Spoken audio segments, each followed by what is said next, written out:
Let me be clear. This will be a challenging budget. Far from a pep talk, Jason Kenney lays out the case for deep budget cuts while laying the blame for them at the feet of a familiar foe. The storm clouds of a potential global recession are on the horizon, and we now have a federal government that has actively campaigned against our province's vital economic interests.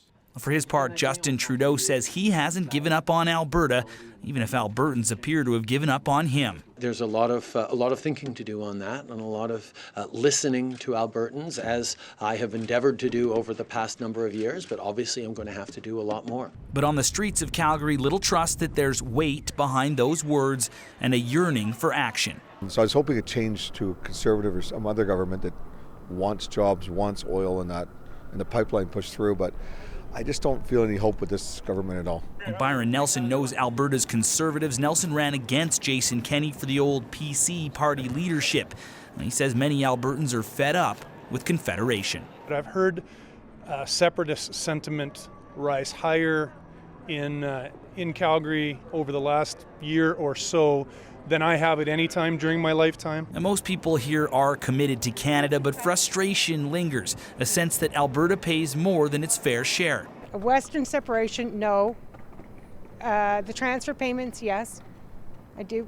I'm on board with that. If you think our oil's dirty, then don't take our money. Kenney's speech tonight focused on tomorrow's provincial budget, but that didn't stop the Premier from taking a parting shot at Justin Trudeau. Given the government that we're facing in Ottawa now, we must be self-reliant to protect our future. But with cuts on the way, angry Albertans could soon have a target in Edmonton as well as Ottawa.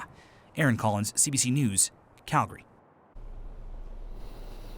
And we're joined here by Monte Solberg, a former Alberta MP for a long time, 15 years, I think, cabinet minister in the Conservative government. And give us your perspective on how people in Alberta are feeling. Well, as a friend said to me the other day, they're blood angry. People are as upset as I've ever seen them in my many years in and around politics. And I think that reflects some of the divisiveness, not just of the election campaign, but going back for a while.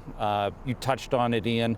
All these empty buildings, a lot of people out of work, people who've lost their homes, suicides are going through the roof. It's a very tough time here, and I think Albertans are frustrated that they feel no one's listening. So the Prime Minister says that he wants to address it. Sounds like he might be listening. If he were to come to you for advice, what would you tell him? I would say to do that, to listen to what Albertans are saying, what Premier Kenney is saying, spend some time here and talk seriously about how we address the economic issues in Alberta. We've heard a lot about climate change. That's important.